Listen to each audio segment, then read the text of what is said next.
تھوڑا سا آگے چلتا ہوں کہ اس وقت میں کیا ہو رہا ہے. مریم نواز شریف جو ایک تصویر ہے میاں محمد نواز شریف کی ریپلیکا ہے، اور میاں محمد نواز شریف کی گائیڈنس سے ہی وہ آگے بڑھ رہی ہوتی ہیں، چل رہی ہوتی ہیں. جس طریقے سے انہوں نے بسنت کے تہوار کو منانا، یعنی کہ ایک عید جو دنیاوی طور پہ آپ کہہ لیں کہ ہمیں وہ مل رہی ہے، خوشیاں مل رہی ہیں ایک شہر میں. ابھی پھر ہم دیکھیں گے کہ فیصل آباد میں بھی ہوگی، راول پنڈی میں بھی ہوگی، ملتان میں بھی ہوگی، یہ مختلف شہروں میں، قصور میں یہ بسنت کا تہوار جو ہمیں نظر آئے گا. لوگ شوق پورا کریں گے. ایک بڑا جو ایک آپ یونیک قسم کا کہیں گے وہ ہمیشہ لاہور میں رہے گا، یا ہمیشہ کہہ لیں، یا جب تک اللہ تعالیٰ چاہے گا. ایک بڑا شہر ہے، کیپٹل شہر ہے پنجاب کا، اور جس طریقے سے اس کو رونق بخشی ہے اللہ تعالیٰ نے، یہ بھی ایک کمال ہے. تو پھر یہ تہوار بھی، اور اس کے ساتھ ساتھ اور بھی بڑے تہوار آئیں گے. ابھی سننے میں یہی آ رہا ہے کہ کبڈی کے پروگرامز ہوں گے، اور شہروں کے اندر ہوں گے، اور بڑے آرگنائز طریقے سے ہوں گے، اور باقاعدہ انٹرنیشنلی رولز ان پہ فالو کیے جائیں گے. اس کے علاوہ بہت ساری دوڑیں لگیں گی. سپورٹس جو ہے نا وہ آپ کو شہروں میں نظر آئے گا، گاؤں دیہاتوں میں نظر آئے گا، بڑے ان کے مقابلے نظر آئیں گے. تو یہ چیز ہمیں وضاحت کے ساتھ جو ہے نا نظر آئے گی. بہرحال اس کے اوپر ہم بات کرتے رہیں گے. ہو کیا رہا ہے؟ دیکھیں، دنیا کے اندر اس وقت ایک لوٹ مار کی جنگ، لوٹ سیل جاری ہے. امریکہ پریشان ہے.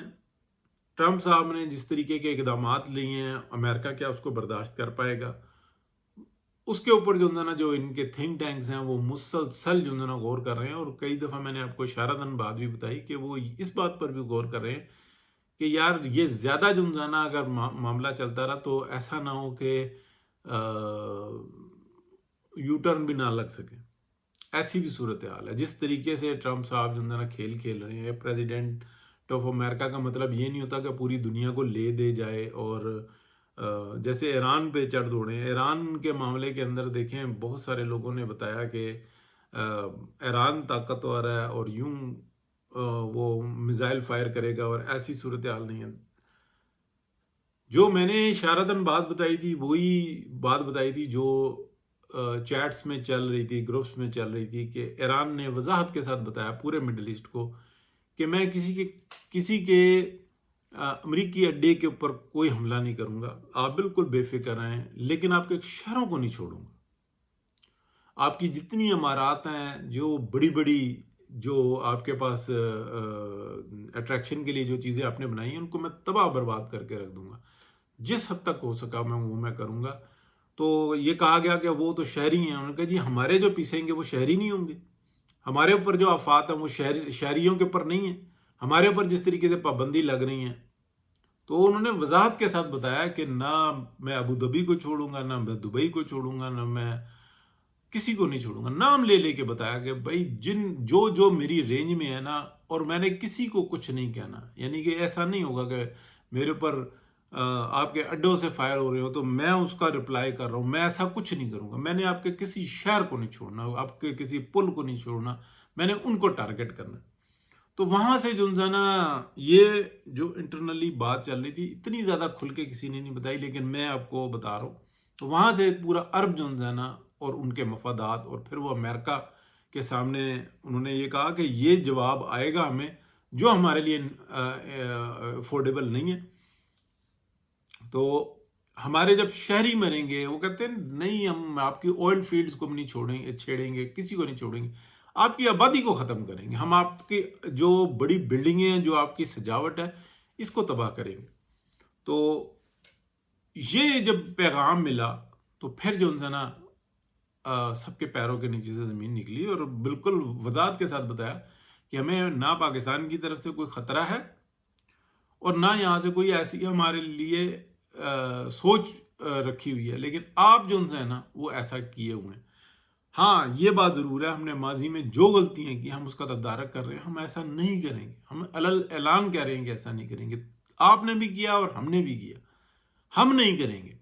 تو وہاں پر جو ہے نا پاکستان جیسے جو ایک دو اور بھی کنٹریز ہیں، لیکن لیڈ پاکستان کر رہا، انہوں نے سمجھایا کہ نہ، یہ معاملہ جو ہے نا پورے خطے کو لے دے جائے گا اور سب پس جائیں گے. سب کی حالت افغانستان سے بھی بری ہونی ہے. افغانستان میں پھر فروٹ اگتا ہے، یہاں پہ تو اگتا ہی کچھ نہیں ہے. ٹھیک ہے، یہ بات جو ان سے نا بالکل وضاحت سے ہوئی. پھر بہت ساروں کا انٹرسٹ جو ان سے نا وہ جاگا. مارکیٹیں ختم ہو رہی ہیں، آئل انڈسٹری جو ہے نا وہ بہت بڑے جو ہے نا کرائسس کے شکار ہو گئے. ایسا ممکن نہیں ہے کہ آئل یوں ہی جاتا رہے اس علاقے سے اور یہ ساری رونقیں ختم ہو جائیں. ایسا بھی نہیں ہو سکتا، اور بڑی آگ لگے گی. تو یہ ساری چیز جو ہے نا وضاحت کے ساتھ بتاؤں. پاکستان کے اندر کیا ہو رہا ہے؟ پاکستان کے اندر یہ ہو رہا ہے کہ یہ جو عذاب سارا جس کے لیے تیاری کی گئی تھی کہ پاکستان میں توڑا جائے، یعنی کہ وہ جو میدان جنگ جو پاکستان میں بنایا جائے، میاں محمد نواز شریف کی سیاست اس کو نکال کے صبر کے ساتھ وہ کہیں اور لے گئی ہے. اب اس کو بچانے کی کوشش کر رہے ہیں، لیکن پاکستان کو سیو کیا. یہ ہوتا ہے صبر، یہ ہوتی ہے قربانی، یہ ہوتا ہے لیڈر، اور یہ آنکھوں سے نظر آ رہا ہے. لیکن میں نے